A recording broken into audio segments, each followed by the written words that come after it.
So hello mga lods, at magandang gabi. At dito kami ngayon sa Barangay Ulog. At kasama ko ulit si Warren. Kaming dalawa lang.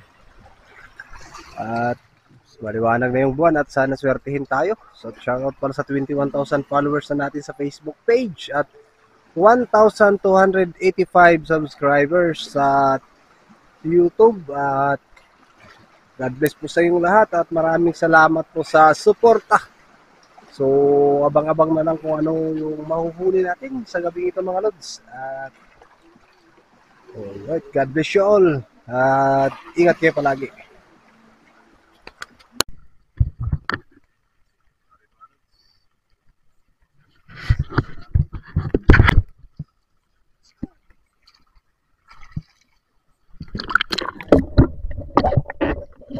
At eto, dive na tayo mga lodi. Sana swertehin tayo sa gabing ito. Ito yung unang natusok natin. Isang cuttlefish or kulambutan. Yung tawag dito sa isla. Tuhog kang kulambutan ka. So, estimated na sa 1 kilo mahigit yung pang-adobo o calamaris na ito. Yan. Buena mano. At buti naman, nakahuli na tayo ng medyo malaki kasi yung mga nakarang huli natin ay grabe, ang liliit. Dito naman sa ating second dive, eto may isang baklid pero hindi yan yung huhuli natin, hinayaan natin yan kasi meron dito isang grouper or bulgan. Ayun, sa pool yung bulgan mga lodi. Yun, ayaw pang matanggal.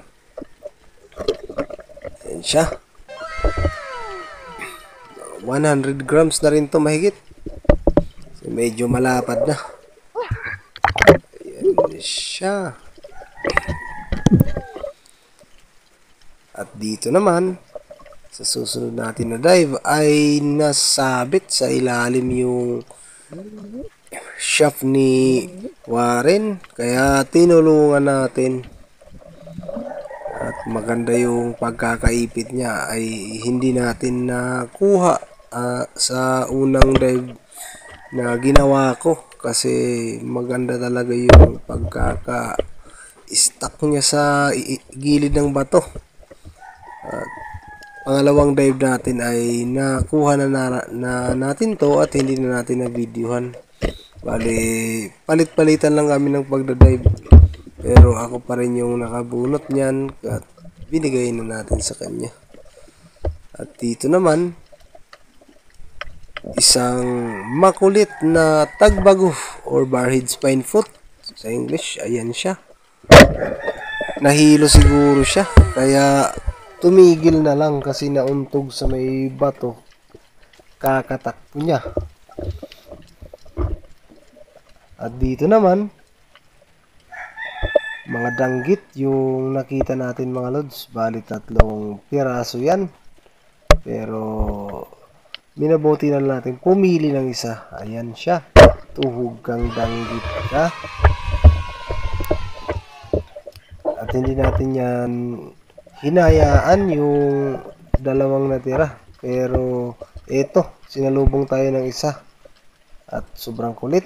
Kaya ito, sumalubong ulit yung isa. Ito na lang yung natusok natin. Sa pool kang danggit ka.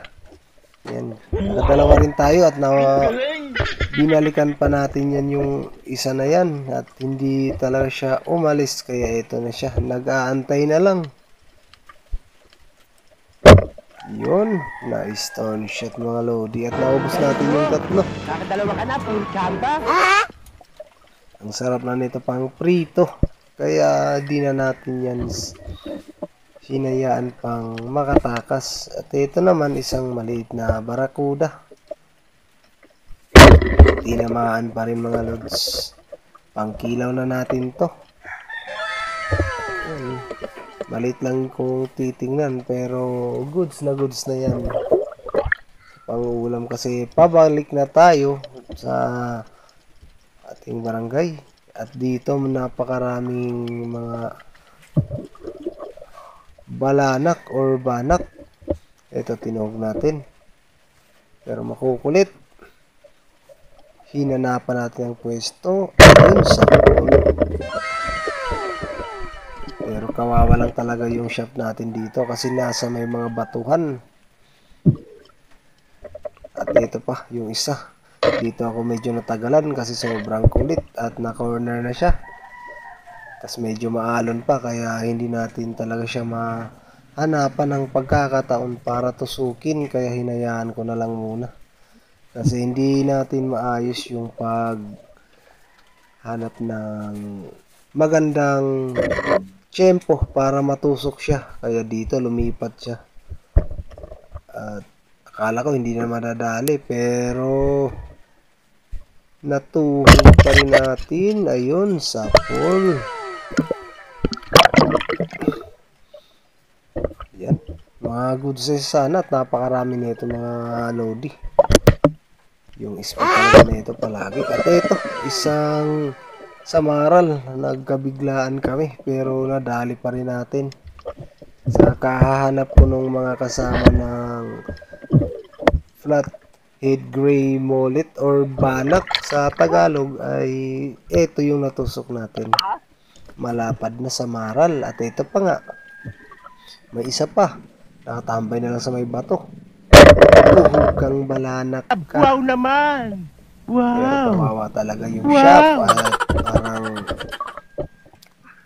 nawala na yung talim niya o yung tulis niya at naging flat na lang. At dito naman sinusundan ko yung maliit na balanak pero malaki yung bumungad sa atin, yung color yellow. Ayan,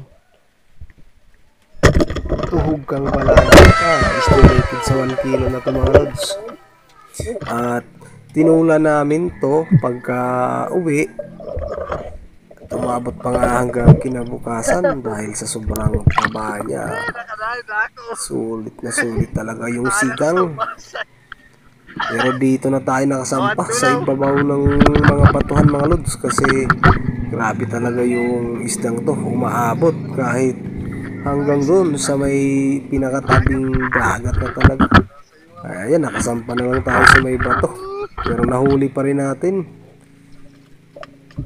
At dito naman mga lods, pinakahuling nahuli natin sa gabing ito ay ang pangalawang cuttlefish. Ayan siya, oh. Nakatago na lang sa ilalim ng bato. Hindi ko to tinamaan. Sa unang tusok dito sa pangalawa ay na-stone shot na natin mga lodi. Estimated to 2 kilos na to mga lods. Kasi mas malaki to kaysa nauna. At biruin nyo ay umabot na ito hanggang sa may isang lipa na lang or hindi pa talaga nag-isang lipa.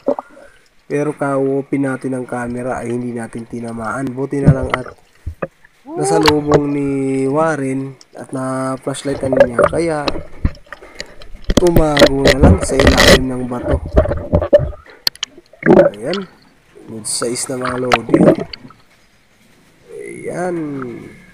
Thank you Lord sa blessing talaga. At ito, umahon na nga kami. Mga 9